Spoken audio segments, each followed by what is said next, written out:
Kim Chiu rumesback, dinagma si Sian Lim. Hanggang ngayon ay hindi pa rin natatahimik ang isyong naghiwalay na rin ang longtime celebrity couple na sina Kim Chiu at Sian Lim. Hanggang ngayon ay trending pa rin ang agaw-pansin na swimsuit photos ni Kim Chiu mula sa kanyang beach vacation sa Balesin Island Club. Sa muling pagkakataon, hindi nakasama ni Kim Chiu sa kanyang well-deserved vacation na ito ang kanyang longtime boyfriend na si Sian Lim. Ang kasama ng aktres sa pagkakataong ito ay ang kanyang mga kamag-anak. Samantala, hindi naman naiwasan ng ilang mga netizens na hanapin at itanong kay Kim Chiu kung nasaan si Sian Lim na dati niyang kasama sa pagbabakasyon. Napansin ng mga netizens na hindi na umano ipinopost ni Kim Chiu sa kanyang social media accounts ang kanyang boyfriend na si Sian Lim.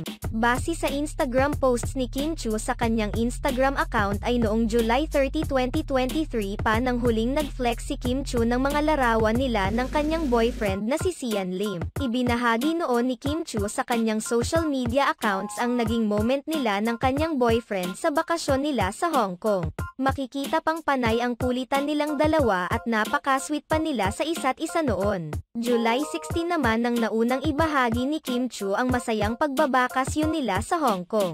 Makikita pa na nagkomento noon si Sian Lim sa post ni Kim Chiu. Nakatulad lamang ang moment na ito noong unang linggo ng panliligaw niya sa aktres.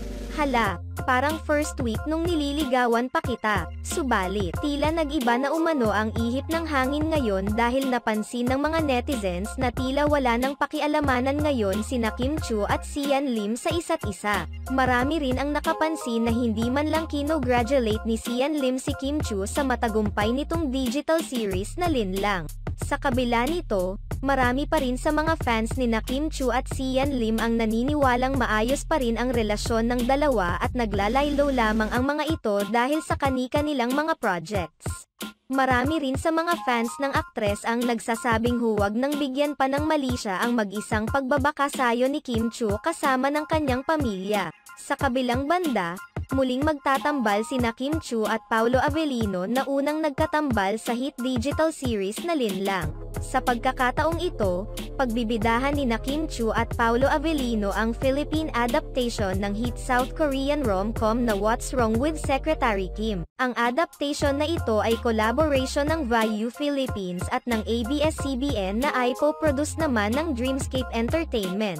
Samantala, napansin ngayon ng ilang mga netizens ang pag-iwas ni Kim Chiu sa mga katanungan ng mga netizens patungkol sa kanila ni Sian Lim. Hindi katulad noon na palaging nagbibigay ng update si Kim Chiu at palaging sinasagot ang katanungan sa kanilang fans patungkol sa relasyon nila ni Sian.